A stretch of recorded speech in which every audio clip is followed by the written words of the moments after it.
할렐루야. 우리 앞뒤 좌우에 계신 분과 눈을 마주치면서 잘 오셨습니다. 은혜 받고 가세요. 은혜 받고 가세요. 네. 오늘 말씀이 제가 앞에 불렀던 그 찬양의 가사가 이 말씀을 가지고 만들었던 찬양입니다.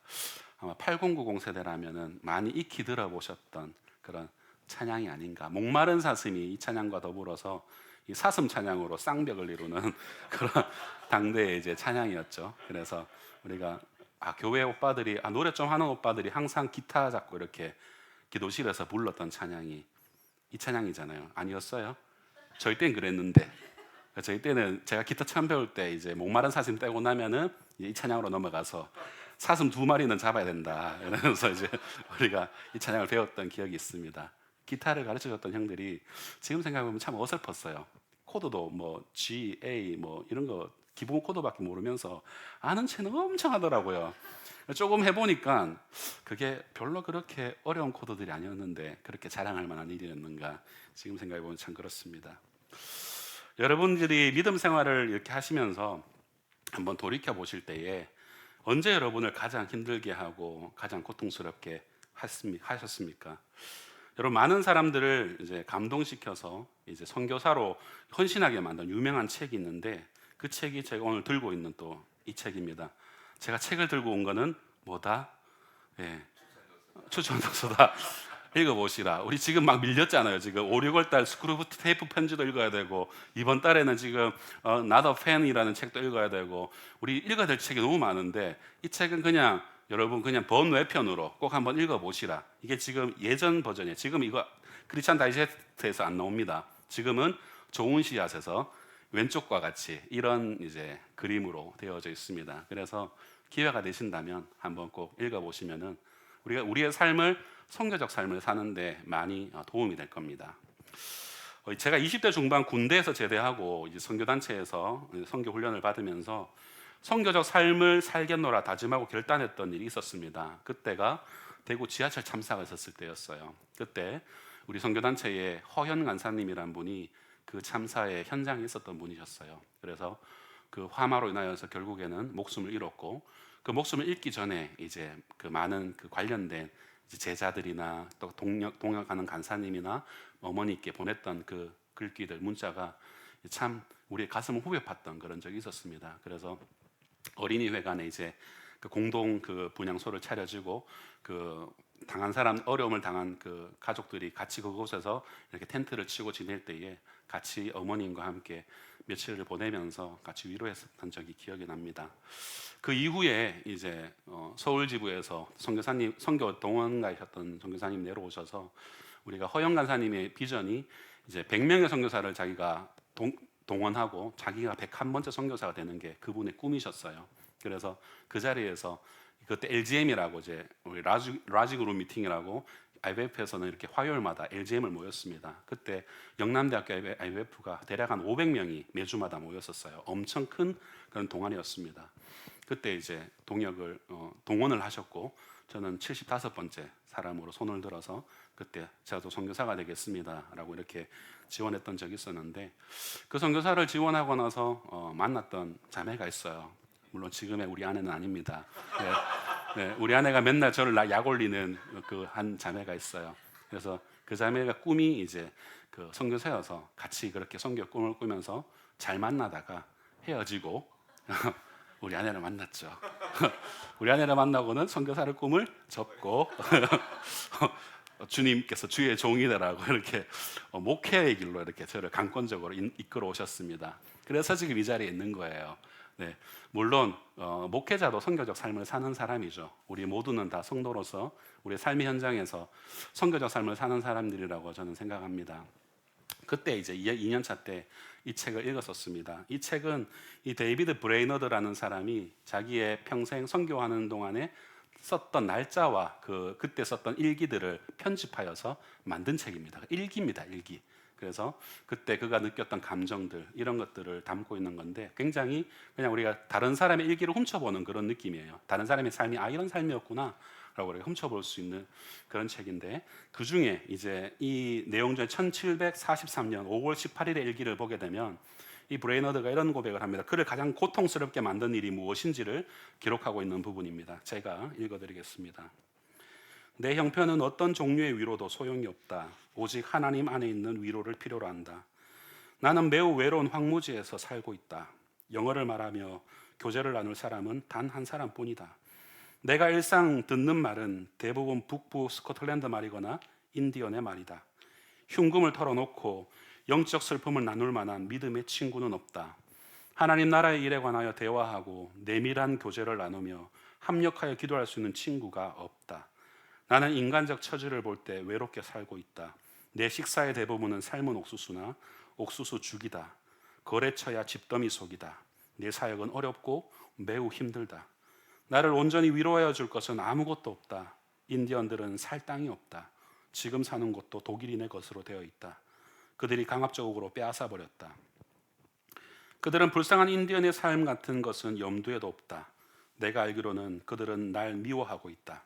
내가 인디언들에게 복음을 전하러 왔기 때문이다. 하지만 무엇보다도 나를 견딜 수 없는 비탄에 빠지게 하는 것은 하나님께서 내게서 그 얼굴을 감추고 계시다는 일이다. 브레너드를 가장 고통스럽게 하는 일이 우리가 읽었던 일기 마지막 부분에 나오고 있습니다. 무엇이라고 말하고 있습니까? 하나님이 자기에게서 얼굴을 감추고 계시다라고 느낄 때라고 하였습니다. 성도 여러분, 우리는 세상에서 부조리를 당하고 각종 사건과 사고를 당할 때, 그리고 각종 질병이 나에게 덮칠 때 우리는 고통스럽다라고 느낍니다. 이때 성도는 이러한 문제로 아파하고 때로는 절규하고 하나님께 기도하죠. 왜냐하면 성도의 가장 큰 특권은 우리가 고통스러울 때 부르짖을 하나님이 있기 때문입니다. 그리고 하나님께서는 무엇이든지 구하면 들어주겠다라고 약속을 했기 때문입니다. 그런데 이때 기도를 해도 여러분, 하나님이 너무 멀리 계신 것처럼 느껴지고 하나님과 교제하지 못하고 있는 것처럼 느낄 때 우리는 이 브레이너드가 느꼈던 그런 상실의 감정, 외로움의 감정, 애통하는 감정을 느끼고 고통하고 절망합니다.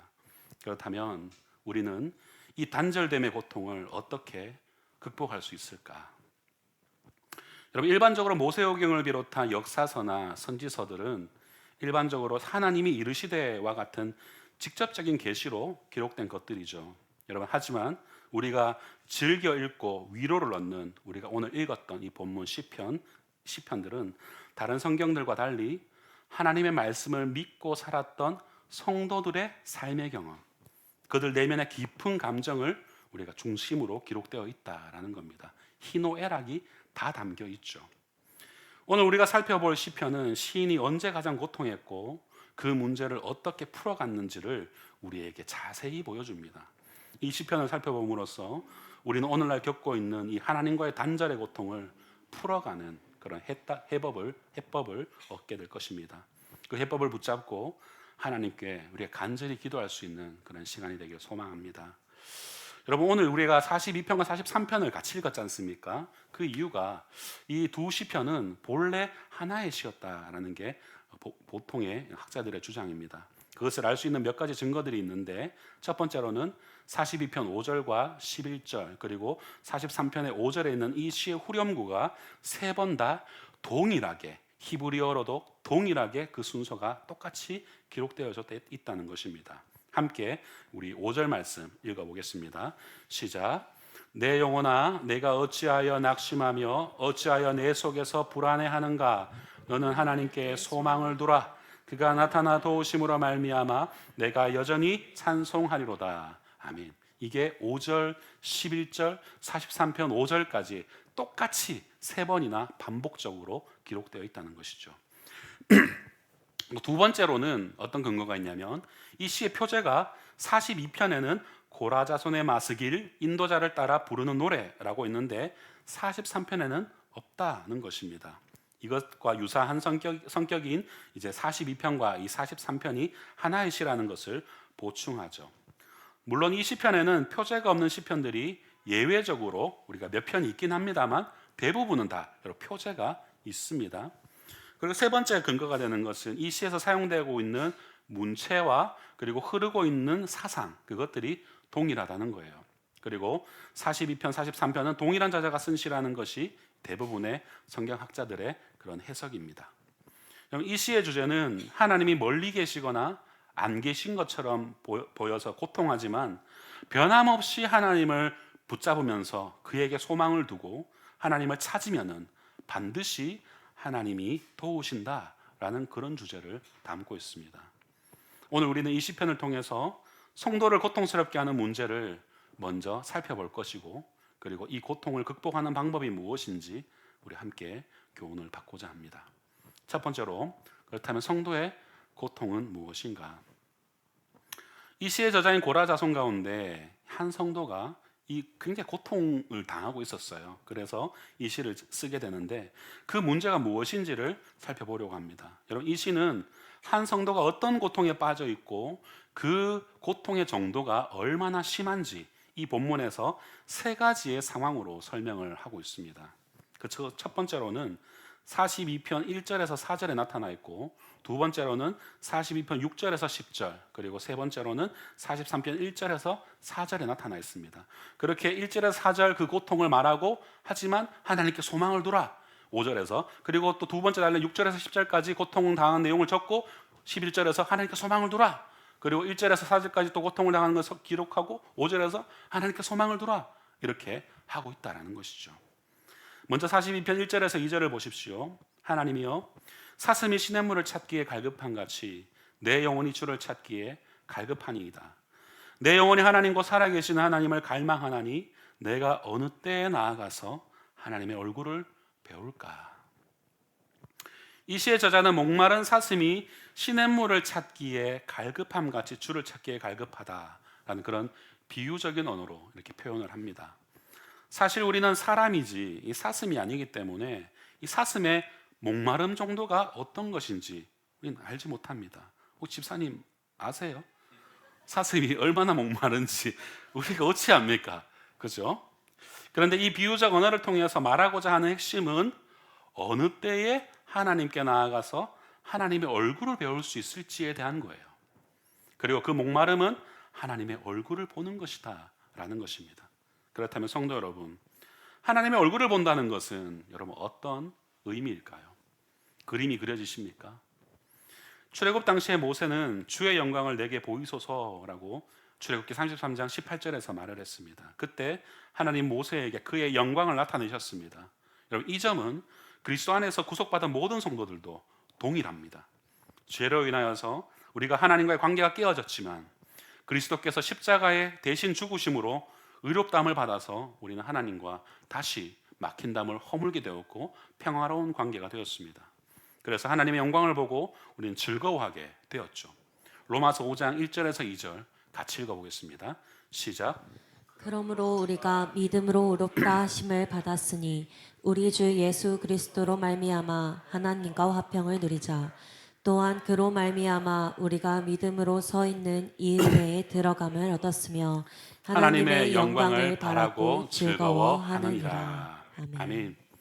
그런데 이 시의 저자는 이 말씀을 볼 때 그의 목마름이 하나님의 집에서 하나님을 섬기며 하나님을 만나고 교제하는 것이라고 하는 사실을 우리가 이제 그가 쓴 시의 내용에서 엿볼 수가 있어요. 진실로 하나님과의 교제에서 주시는 그 풍성한 은혜를 경험해 본 사람이라면 이런 타는 목마름으로 주의 은혜를 사모하게 되어 있습니다. 그가 고통을 당하는 것은 하나님이 함께 하시지 않는다는 그런 감정에서 기인한 것이죠. 이러한 때에 이 시편 기자는 이전에 성의를 지키는 무리와 동행하면서 하나님의 집으로 인도했던 그 일들을 회상하면서 마음이 더 상한 거예요. 예전에는 하나님의 이 집에서 내 동역자들과 함께 마음껏 예배하고 제사를 드렸던 그 일을 상고하니 마음이 더 찢어지는 겁니다. 시편 42편 4절을 보십시오. 내가 전에 성의를 지키는 무리와 동행하여 기쁨과 감사의 소리를 내며 그들을 하나님의 집으로 인도하였더니 이제 이 일을 기억하고 내 마음이 상하는도다. 이 시의 저자는 표지에 나타나 있는 바와 같이 여러분 고라 자손입니다. 고라 자손은 레위인으로서 성전에서 찬양을 맡는 사람들이었어요. 우리 앞에서 우리 구자민 집사님처럼 앞에서 아름다운 목소리로 네, 영혼아 하나님을 찬양하라 그런 일을 담당했다. 저도 저도 예전에는 계속 찬양 인도를 했었어요. 이전 교회도 그렇고 이전 교회에서도 그렇고 하는 거 보니까 딱 찬양 인도 할 것 같죠, 그죠? 했었습니다. 뭐 어디 가서 이렇게 뭐 빼는 스타일은 아니어서 뭐 시키면 그냥 시키는 대로 뭐 다 했었던 그런 사역자였습니다. 그렇게 성전에서 찬양을 맡은 자들이 바로 고라자손입니다. 그런데 이 성도는 과거에 그렇게 즐겁게 봉사하던 일들을 회상하면서 그가 현재 그 기쁨을 누리지 못하고 있다라는 것을 고통스러워하고 있죠. 사랑하는 성도 여러분, 여기서 우리는 우리 성도의 존재 특성이 무엇인지를 볼 수가 있습니다. 여러분, 성도는 하나님과 교제하면서 그것을 그의 생애 최고의 가치와 행복의 기준으로 삼는 자들, 바로 그들이 바로 성도들입니다. 여러분, 내 인생에서 내가 그냥 하나님이 주신 복들만 막 누리면서 막 그거 가지고 하나님이 나에게 100만 원을 주셨어, 나에게 새 집을 주셨어, 나에게 BMW 벤츠를 주셨어. 벤츠 가신 분이 섭섭하실까봐 이렇게 해서 막 그것만으로 기뻐하는 게 아니라 하나님과 동행하는 것 그 자체를, 하나님과 교제를 하는 그 자체를 즐거워하는 자들, 바로 그들이 성도들입니다.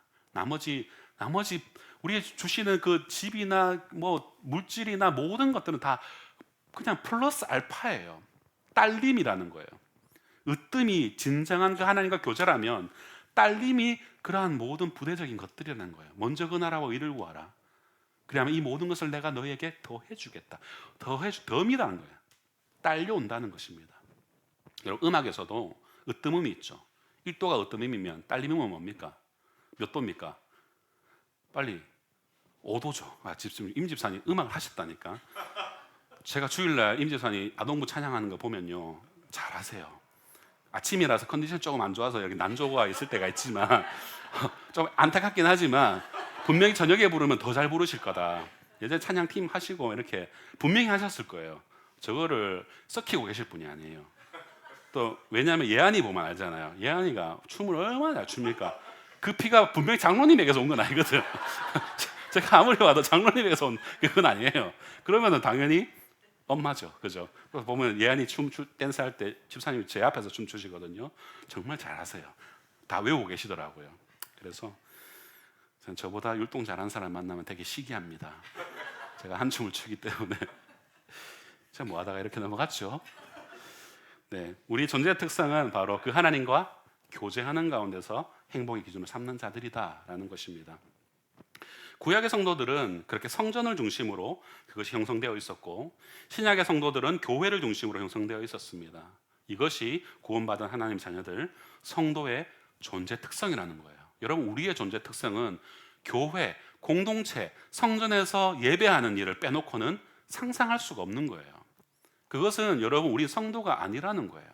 그것이 우리의 진정한 주된 사역이 되어야 된다는 거예요. 그래서 어떤 장로님이 말씀하시기를, 제가 진정한 제 진짜 직업은 교회 주일학교 교사입니다. 제가 이 회사를 운영하는 CEO로서 있는 것은 그냥 하나님이 덤으로 주신 겁니다 라고 고백하신 장로님, 이 이름은 제가 기억나지 않습니다. 미국의 유명한 그런 대기업의 그런 회장님으로 제가 알고 있는데, 들으면 누구나 아는 분인데 제 이름이 기억이 안 납니다. 여러분들 들어보셨죠? 그죠? 들어보셨을 거예요. 그죠? 그렇습니다. 그만큼 우리의 성도는 이 성전에서의 활동을 빼놓고 얘기할 수가 없다라는 겁니다. 그래서 여러분, 하나님과의 교제에서 멀리 떨어져 있고 하나님 나라와 교회를 위해 봉사할 수 없을 때에 여러분, 진정한 성도라면 고통하게 되어 있는 거예요. 내가 교회를 위해서 아무것도 하지 않는데 아무런 어떤 어려움이 없으면 이제 자유야 막 이러면서 이렇게 고통하지 않는다면 어쩌면은 우리의 신앙에 병이 들었을지도 모른다라는 겁니다. 만일 여러분이 예배를 드릴 수 없고 기도할 수 없는 상황이 일어났는데 전혀 고통스럽지 않다면 여러분, 성도의 정체성에 문제가 생겼을 가능성이 매우 높습니다. 물론 저는 금요일 밤에 이렇게 기도하러 나오신 우리 성도님들이라면 그러한 고통, 하나님과 단절된 고통을 다 경험하셨을 거라 확신합니다. 가령 교회에서 여러 가지 모양으로 섬기고 관리하고 돌보는 봉사를 하다가 갑자기 나한테 어떤 병고가 생긴 거예요. 병을 앓는다거나 사고로 인하여서 교회를 출입할 수 없게 된 상황에 닥쳐있을 때에 정말 교회가 너무 가고 싶어서 막 고통하는 그런 마음이 일어나야 그 사람은 진정한 성도다라고 하는 것이죠. 여러분 고통 가운데 주의 일을 간절하게 사모하게 되어 있습니다. 진정한 성도라면. 왜냐하면 교회의 직분이라는 것은 단순한 봉사의 행위가 아니라 이것이 이 하나님이 주신 이 봉사의 자리가 하나님의 은혜를 경험하는 은혜의 방편이고 하나님의 뜻을 수행하는 중요한 일이기 때문이에요. 내가 아무리 이 주일학교에서 그냥 아이들을 위해서 방석을 까는 일을 한다고 할지라도 그것이 얼마나 중요한 일인지를 사명을 갖고 하는 사람과 그냥 할 사람이 없어서 아유 또 오늘도 내가 다 하네 하면서 하는 사람과는 질적으로 차이가 있다라는 것입니다.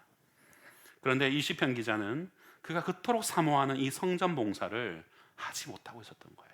그러니 그 마음이 그것을 생각하니 과거에 그렇게 열심히 했었던 것을 상고하니 마음이 너무 상하는 겁니다. 그렇다면 왜 그는 고통하고 있었을까? 그 요인이 무엇인지 여기에서 구체적으로 밝혀주고 있지 않기 때문에 알 수는 없지만 우리가 읽었던 42편 6절의 말씀을 볼 때 그는 예루살렘 성전에 올라가지 못하고 있다라는 것은 분명히 알 수 있습니다. 내 하나님이여 내 영혼이 내 속에서 낙심이 되므로 내가 요단 땅과 헤르몬과 미살산에서 주를 기억하나이다.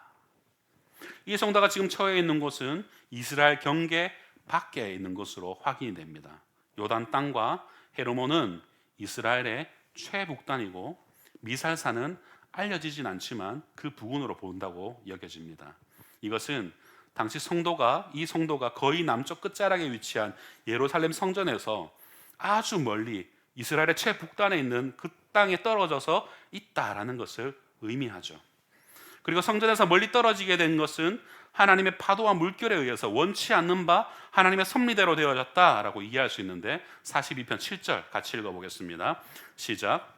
주의 폭포 소리에 깊은 바다가 서로 부르며 주의 모든 파도와 물결이 나를 휩쓸었나이다. 아멘. 여기서 주의 폭포와 주의 모든 파도와 물결은 은유적 표현으로서 하나님께서 징계하셨거나 하나님의 섭리 가운데 이루어진 일이다라는 것을 암시하죠.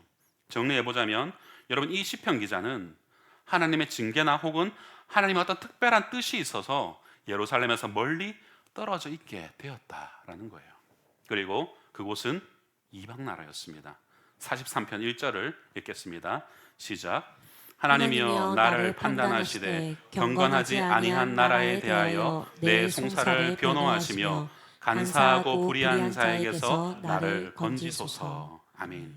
이 구절을 볼 때 이 기자는 자신의 의지와는 관계없이 포로로 끌려왔다라는 것을 시사해 줍니다. 그리고 간사하고 불의한 자에게서 지금 고통을 당하고 있는 겁니다. 특히 여기에 기자가 판단, 송사, 변호라는 이 단어들을 사용하는 것은 모두 다 법정 용어입니다.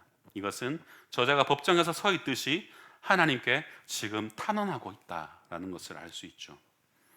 여러분 이 상황에서 이방 나라의 포로로 끌려와서 더 이상 이제 하나님의 집에 올라갈 수 없는 그 형편에 놓여 있는 이 자신의 모습을 보면서 한탄하고 고통 가운데 그렇게 하나님께 탄원하고 있는 것입니다. 심지어 이러한 처지에 있는 이 기자를 보면서 사람들이 뭐라고 말하냐면 네 하나님이 어디 있노? 라고 이렇게 손가락질을 당하고 조롱을 당하고 있다는 것이죠. 여러분 이 기자는 이 비방이 자신을 얼마나 고통스럽게 했는지 42편 10절에서 이렇게 표현합니다. 내 뼈를 찌는 칼같이 내 대적이 나를 비방하여 늘 내게 말하기를 네 하나님이 어디 있느냐 하도다. 이러한 처지에 놓여 있었던 이 시편 기자는 무엇이 그를 가장 고통스럽게 했을까요? 성도 여러분, 성도의 기쁨은 하나님과 친밀히 교제하면서 그의 무한하신 능력과 그 은혜를 경험하며 하나님의 뜻을 이 땅에 성취해 가는 것, 여러분 그것이 진정한 성도의 기쁨인 줄로 믿습니다. 여러분 정말 맞습니까? 여러분 그것이 여러분의 기쁨이 되셔야 돼요. 여러분 모두 그러한 기쁨으로 신앙생활 하시는 것 맞으시죠? 아멘. 우리 목사님만 그렇게 사시는 것 같아요. 네, 아주 크게 아멘 아멘 하시는 거죠. 다 그런 줄 믿습니다. 그런데 이 시의 저자인 한 성도는 그 하나님의 은혜를 갈급해하면서 많이 기도했던 것처럼 보입니다. 그것을 알 수 있는 것이 이 42편 가운데 여러 번 나타납니다. 1절에서도 사슴이 시냇물을 찾기에 갈급함 같이 내 영혼이 주를 찾기에 갈급합니다. 또 내 영혼이 살아계신 하나님을 갈망하노니 내가 어느 때 나가서 하나님의 얼굴을 배울까. 그리고 내 반석이신 하나님께 말하기를 어찌하여 나를 잊으셨나이까. 내가 어찌하여 원수의 압제로 말미암아 슬프게 다니니까 라고 9절에서 말하고 있죠. 사랑하는 성도 여러분, 이러한 시인의 표현은 그가 지금 이 당면한 상황이 하나님의 징계인지 무엇 때문인지 알 수 없지만 분명한 것은 이방 나라에서 간사하고 불의한 자에게서 고통을 받을 때 주님을 간절히 찾았다라는 사실은 우리가 알 수 있습니다. 성도의 고통은 바로 여기 있습니다. 징계받아서 고통스럽냐? 아닙니다, 여러분. 오히려 정신 차리게 되어서 우리 감사할 수 있는 것이 징계입니다. 여러분, C.S. 루이스는 그의 책 이름이 갑자기 생각이 안 나는데 이제 이 고통을 하나님의 메가폰이라고 그렇게 표현을 한 적이 있어요. 우리가 징계를 고통을 통하여서 하나님이 이라이 너무 자스가 하는 그런 메가폰으로 소리 지르는 것처럼 아이고 하나님, 아이고 맞습니다 라고 느끼는 것처럼 고통이 와야지 아이고 하나님 그렇습니다 라고 느끼는 하나님의 메가폰이다 라고 표현을 했습니다. 그렇기 때문에 여러분, 오히려 이 징계를 통하여서 고통을 통하여서 우리는 감사할 수 있게 됩니다. 그렇지만 하나님을 아무리 간절히 찾아도 아무런 응답이 없는 것처럼 보이고 대적들은 계속해서 네 하나님 어디 있느냐 라고 조롱할 때 성도는 힘들다라는 거예요. 고통스럽다는 것입니다. 우리는 이러한 경험들을 우리의 삶에서 실제로 많이 하고 있습니다. 우리 가운데 여러분 큰 근심거리가 있을 때 특히 하나님이 지금 내가 당면한 이 현재의 문제를 해결해 주시지 않는 것처럼 여겨질 때 우리는 식음을 전폐하죠. 이 밥을 먹어도 마치 밥이 돌처럼 막 씹혀진다 라고 그렇게 말하시는 성도님들 굉장히 많습니다. 내가 지금 밥을 먹는 건지 돌을 씹는 건지 모르겠습니다. 저는 한 번도 경험해 보지 못했어요. 저는 밥을 돌처럼 씹는 느낌을 받아본 적이 한 번도 없어요. 항상 아내가 그냥 밥을 해주면 아무리 힘든 상황이라도 그 아내가 밥 차려주면 맛있게 먹거든요. 여보 맞죠? 네. 아니면 아니라고 얘기해 주세요. 한 번도 내가 그런 적이 없잖아요. 차리면 차려주는 대로 그냥 돌쇠처럼 그냥 막 먹습니다. 저는 정말입니다. 정말입니다. 저는 그렇게 먹습니다. 그래서 뭐 돌을 씹는 것 같다라고 하시는 분들을 제가 별로 공감하지는 못해요. 그래서 이 부분이 좀 슬픈 부분이긴 한데 그렇게 표현을 하시잖아요. 밥맛이 없고 입맛이 확 떨어진다라고 합니다. 그때 나의 주변에 여러분 믿지 않는 사람들은 말하기를 너는 지금 하나님을 잘 섬기는데 그렇게 교회 나가서 그렇게 봉사하고 그렇게 헌금하고 그렇게 뭘 하는데 당신의 하나님은 어디 있습니까? 하나님이 계시다면 어떻게 당신한테 그런 고통을 줄 수 있습니까? 라고 우리가 그 조롱 같은 조롱을 받게 될 때에 걱정해 주는 것처럼 우리를 조롱하잖아요. 내가 믿는 하나님을 조롱하고 있는 그런 사람들 말을 들을 때 우리는 정말 하나님 정말 침묵하시나, 하나님 정말 내 마음을 몰라주시나, 하나님 너무 멀리 있는 것처럼 느껴져요 라고 그렇게 느껴질 때 우리는 고통을 당합니다. 하나님이 함께 해주시지 않는 것처럼 느끼는 상황에 처할 때 여러분 우리는 낙심할 수 있고 때로는 영적 침체에 빠지기도 합니다. 이것이 이 시의 저자인 고라 자손의 고통이었고 오늘을 살아가는 우리 성도들의 고통입니다. 그렇다면 사랑하는 성도 여러분, 이 고통을 극복하는 방법이 있잖아요. 그 방법이 무엇일까? 그것을 또한 우리는 오늘 본문에서 발췌해 볼 것입니다. 둘째로 고통을 극복하는 방법이 뭔가? 이 시의 저자는 고통을 극복하는 방법을 42편 5절 그리고 11절 그리고 43편 5절 이렇게 후렴구에 이렇게 반복해서 삽입을 해놓았습니다. 다시 한 번 더 주의하는 마음으로 읽겠습니다. 시작. 내 영혼아 내가 어찌하여 낙심하며 어찌하여 내 속에서 불안해하는가. 너는 하나님께 소망을 두라. 그가 나타나 도우심으로 말미암아 내가 여전히 찬송하리로다. 아멘. 여러분 이 후렴구는 누가 누구에게 말하고 있는 것일까요? 자기가 자기에게 말하고 있습니다. 마치 거울 속에 비친 자기의 모습을 보고 대화하듯이 지금 고통하고 있는 자기 자신을 책망하기도 하고 격려하기도 하면서 그렇게 말하고 있습니다. 여기에 낙심한다라는 단어는 히브리어로 쉬아라는 단어입니다. 70인역에서 이제 헬라어로 번역된 것을 페리루포스라고 합니다. 70인역이라는 게 뭐냐면은 히브리어를 헬라어로, 구약 성경을 헬라어로 기록한 성경, 최초의 성경을 70인역이라고 합니다. 그때에 이 낙심하다라는 쉬아를 이 헬라어로 어떻게 기재하냐면은 페리루포스라고 기록하고 있습니다. 성도 여러분, 이 단어를 바로 어디서 볼 수 있냐면은 예수님이 십자가를 지시기 전에 겟셋마네 동산에서 기도하실 때 제자들에게 이렇게 말을 합니다. 마태복음 26장 38절.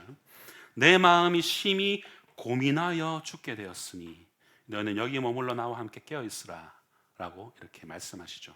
여기서 고민하다라는 단어와 동일합니다.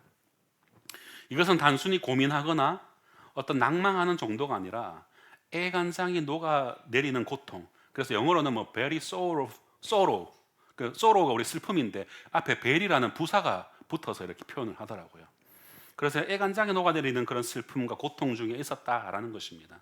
그래서 이 시편의 후렴구는 네가 어찌해서 애간장을 태우면서 고통하면서 불안해하는가 라고 자기 자신에게 책망하고 있다라고 우리가 또 의역을 해볼 수가 있습니다. 여러분, 하지만 이 성도는 그렇게 책망에만 머물러 있지 않고 자신에게 계속해서 말하기를 그 고통의 단계에 머물러 있지 말고 뭐라고 합니까? 너는 하나님께 소망을 두라 라고 스스로 그렇게 외치고 있죠. 이것이 바로 여러분 당시 이 시인이 처해 있었던 상황에서 고통을 극복하는 방법이었습니다. 비록 지금은 내가 고통 가운데 있지만 하나님을 바라보고 하나님께 소망을 둔다면 모든 문제가 해결될 거야. 하나님의 선하신 뜻대로 하나님이 나를 이끌어 주실 거야 라며 자신에게 그를 상기시키고 있다라는 것이죠. 여러분, 이 점에 대해서 이미 신명기 4장 29절에서 모세가 말한 바가 있습니다. 같이 읽어보겠습니다. 시작. 그러나 내가 거기서 내 하나님 여호와를 찾게 되리니 만일 마음을 다하고 뜻을 다하여 그를 찾으면 만나리라. 아멘. 이 신명기의 말씀은 죄를 범하여서 다른 나라의 포로로 끌려가거나 고통을 당하면 회개하고 하나님을 찾으면 만나 주실 것이다 라는 그런 내용입니다. 사랑하는 성도 여러분, 그런데 여기서 이런 의문점이 생길 수 있지 않을까요? 하나님께 소망을 두라 라는 말씀이 도대체 무슨 말인가? 뭔가 애매하게 느껴질 수도 있지 않을까 합니다. 여러분, 여기서 잘 들으셔야 됩니다. 여러분, 우리의 인생에서 모든 상황에서 두려움과 낙심을 극복할 수 있는 가장 실제적인 방법이 무엇인가요? 소망을 두는 것입니다.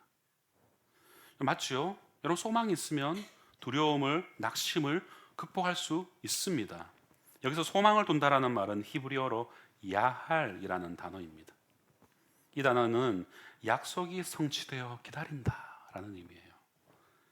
그래서 이 시의 저자인 고라자손은 그의 주변 상황으로 인하여서 어려움을 당하면서 갈등하면서 아무리 기도해도 하나님은 보이지 않고 침묵하시는 것 같고 계시지 않는 것처럼 느껴진다 할지라도 하나님은 당신을 바라고 당신에게 소망을 두는 자들과 반드시 만나신다는 그 약속. 무슨 약속요? 당신을 바라고 당신에게 소망을 두는 자들과 반드시 만나신다는 그 약속. 그 약속은 반드시 성취된다라는 것을 알고 믿음으로 기다려야 한다고 스스로에게 설득을 하고 있는 겁니다. 사랑하는 성도 여러분, 물론 우리가 응답을 기다려본 분들은 경험적으로 좀 아실 겁니다. 하지만 여러분, 기다리는 일이 쉽습니까? 어렵죠. 기다리는 일이 얼마나 어려운지, 여러분, 이 인내라는 것은 우리 구원의 여정에서 없는 곳이 없어요. 늘 인내가 우리에게 요구되어집니다. 로마서 5장 3절에서 4절, 우리가 너무 익히 잘 알고 있는 말씀입니다.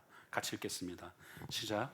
다만 이뿐 아니라 우리가 환난 중에도 즐거워하나니 이는 환난은 인내를, 인내는 연단을, 연단은 소망을 이루는 줄 알미로다. 아멘. 우리가 성화 가운데 맺게 될 여러분 성령의 열매에서도 중요한 한 가치로 자리 잡고 있는 것, 여러분 그것이 바로 오래 참음입니다. 갈라디아서 5장 22절에서 23절 오직 성령의 열매는 사랑과 희락과 화평과 오래 참음과 자비와 양선과 충성과 온유와 절제니 이 같은 것을 금지할 법이 없느니라. 우리가 가진 이 신앙의 미학은 바로 여러분 오래 참음, 기다림이 아니겠습니까? 마라나타, 주 예수여 오시옵소서. 여러분 이 요한계시록 마지막 절에 기록된 주 예수여 오시옵소서, 이 헬라어로는 마라나타, 이것이 과연 우리에게는 어떤 의미입니까? 뭐 내일 오시겠지, 마라나타 하고 난 다음에 바로 오시겠지, 이게 아니잖아요. 기약이 없잖아요. 언제 오실런지 이미 우리 가운데 already 오셨지만 아직 완성되지 않은 not yet 그 하나님의 나라를 우리가 갈망하며 나의 삶 가운데서 오시기를 갈망하며 끝까지 믿음의 경주를 하는 것, 여러분 그것이 우리 성도의 삶일진데 언제 올지 모른다는 겁니다. 기다림이 필요하다는 거예요. 하지만 반드시 온다는 소망으로 우리는 기다리죠. 우리 모두는 개인적으로 맞이하게 될 그 마지막 때를, 천국의 소망을 우리는 인내하며 기다리고 있습니다. 우리 믿음의 선진들도 다 그렇게 기다려왔습니다. 히브리서 6장 12절의 말씀에서도 게으르지 아니하고 믿음과 오래 참음으로 말미암아 약속들을 기업으로 받은 자가 된다라고 말씀하였습니다. 주위의 불신자들과 우리의 가장 가까운 친구들이나 가족들까지도 네 하나님이 도대체 어디 있느냐라고 우리를 조롱할 수 있습니다. 하지만 여러분 그 상황 가운데서 하나님께서 그 약속을 이루신다는 사실을 믿고 우리는 우리 스스로에게, 우리 자신에게 반복적으로 말을 해야 됩니다. 사랑하는 성도 여러분, 시인이 스스로에게 하나님께 소망을 두라. 만영아, 하나님께 소망을 둬. 하나님 약속을 반드시 이루시는 분이라고 말씀에 약속하고 있지 않느냐. 그러니 지금 네 감정에 호동하지 말고 약속 믿고 붙잡고 하나님께 소망을 두라 라고 우리가 기도하지 않습니까? 우리가 원하는 바, 여러분 기적적으로 외부의 환경이 변화됩니까?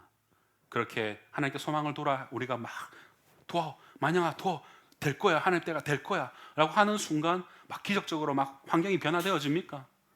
그렇지 않죠. 우리는 보통 그러잖아요. 이 환경을 주님 완전히 역전시켜 주시옵소서. 그래 노래도 있어요. 이제 역전되리라 하면서 막. 근데 역전되라 노래 불렀는데 끝나고 나면 하나도 역전 안 돼 있어. 거기서 오는 그런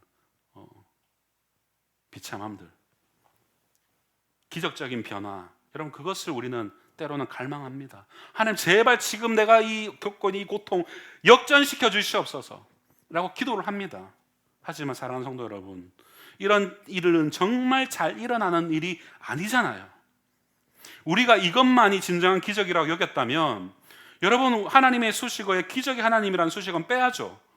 그렇죠? 우리는 기적을 별로 거의 체험 못하는 사람들이에요. 그런데 이 시의 이 외부적 상황이 변했을까요, 여러분? 그렇게 스스로에게 하나님께 소망을 두라 그렇게 말을 했을 때에 변했을까요? 그렇지 않습니다, 여러분. 외부적 상황이 변화된 것이 아니었어요. 이와 같이 여러분 우리도 여전히 우리의 주변 상황이 변화되지 않는다 할지라도 우리 스스로에게 거울을 보고 말하듯이 하나님께 소망을 두라라고 말하고 하나님께서 약속을 성취하시기를 기다려야 됩니다.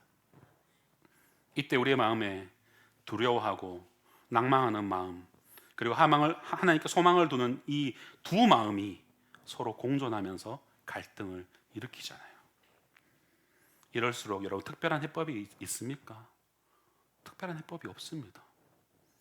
과거 믿음의 선배들이 경험적으로 알았듯이 어떻게 이끌어 가실지는 모르지만, 그저 하나님의 뜻이 무엇인지는 모르지만 하나님께 소망을 두고 하나님 만나기를 갈망하는 자를 분명히 만나 주신다라는 그 약속이 성취되기를 그저 바라봐야 되는 것뿐이라는 것이죠.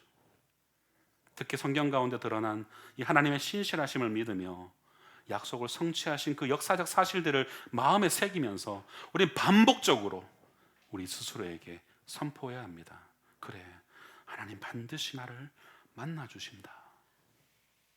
바로 이것이 하나님이 응답하지 않는 것처럼 보여서 갈등하고 고통하는 현실을 극복하는 실제적인 방법입니다. 신앙생활의 신비와 묘미는 바로 여기에 있는 것입니다. 그렇게 하나님이 나를 만나주시면 여러분 어떤 일이 벌어집니까? 환경이 바뀌지 않았어요. 근데 하나님 나를 만나주셨어요. 어떤 일이 벌어집니까? 경험해 보신 분 아시겠지만 환경의 변화 중요하지 않습니다. 그것은 부수적인 것이죠. 변하면 감사하죠. 변하면 간증거리가 돼요. 근데 진짜 중요한 것은 내가 변한다는 거예요. 하나님을 만나면 우리 자신이 변한다는 겁니다. 그것이 진정한 기적이라는 것입니다. 사랑하는 성도 여러분, 여러분 스스로에게 그렇게 말할 수 있기를 축복합니다. 한번 따라해 볼까요? 그래, 하나님이 반드시 만나주신다. 아멘. 여러분 하나님을 만나시면 돼요. 하나님을 만나면 상황의 변화는 아무런 상관이 없습니다. 그냥 하나님 만나면 다 그냥 게임 끝. 상황이 아무리 고통 속에 있는 상황이라 할지라도 그냥 그대로 받아들이게 되는 거예요. 아, 이것 또한 하나님의 뜻이구나 받게 되는 것입니다. 그러면 내가 기도하고 있던 그런 부차적인 것들을 다 내려놓을 수 있게 되는 거예요. 아, 하나님 만났습니다. 하나님 뜻이 무엇인지 모르겠지만 그저 하나님 신실하신 이끄신 대로 따라가겠습니다 하는 그런 고백이 나오게 되는 줄로 믿습니다. 사랑하는 성도 여러분, 말씀을 맺을까 합니다. 우리는 하나님의 말씀의 능력을 믿는 성도들입니다. 그래서 이 시의 저자인 고라자손 가운데 한 성도가 한 것처럼 하나님이 침묵하시는 것처럼 고통스럽고 힘들 때 하나님이 얼마나 좋은 분이신지 우리가 기억하고 하나님이 하신 약속을 반복적으로 여러분 자신에게 들려주십시오. 그 하나님의 말씀의 능력이 자신을 바꾸는 것은 말할 것도 없고 결국에는 상황도 바꾸어 주시더라 라는 것을 경험하시기를 축복합니다. 왕관의 보석 같은 성도 여러분, 지금 혹시 여러분은 어떤 문제로 고통하고 있습니까? 기도해도 응답이 없고 마치 하나님이 계시지 않는 것처럼 느껴져서 혹시 마음에 내적 갈등이 막 진짜 파도처럼 일어나고 있지는 않으십니까? 혹여라도 여러분의 대적이 뼈를 찌르는 칼같이 네 하나님 어디 있느냐 라고 혹시 조롱을 당하고 있습니까? 그때 이 시인이 마치 거울에 비친 자기를 보고 자신을 격려하듯이 내 영혼아 네가 어찌하여 낭망하며 어찌하여 내 속에서 불안해하는가? 너는 하나님께 소망을 두라. 그가 나타나 도우심으로 말미암아 내 하나님을 여전히 찬송하리로다 라고 여러분 자신에게 반복적으로 말을 하면서 여러분 힘을 내십시오. 그러면 말씀을 반복적으로 말한 그대로 하나님께서 나타나 나의 구원자가 되시고 나의 아버지가 되신다, 가장 좋은 것을 주시는 나의 아버지가 되신다 라는 것을 증명해 주실 것입니다. 여러분 그 은혜를 경험하시는 그런 저와 여러분이 되시길 주님의 이름으로 축복합니다.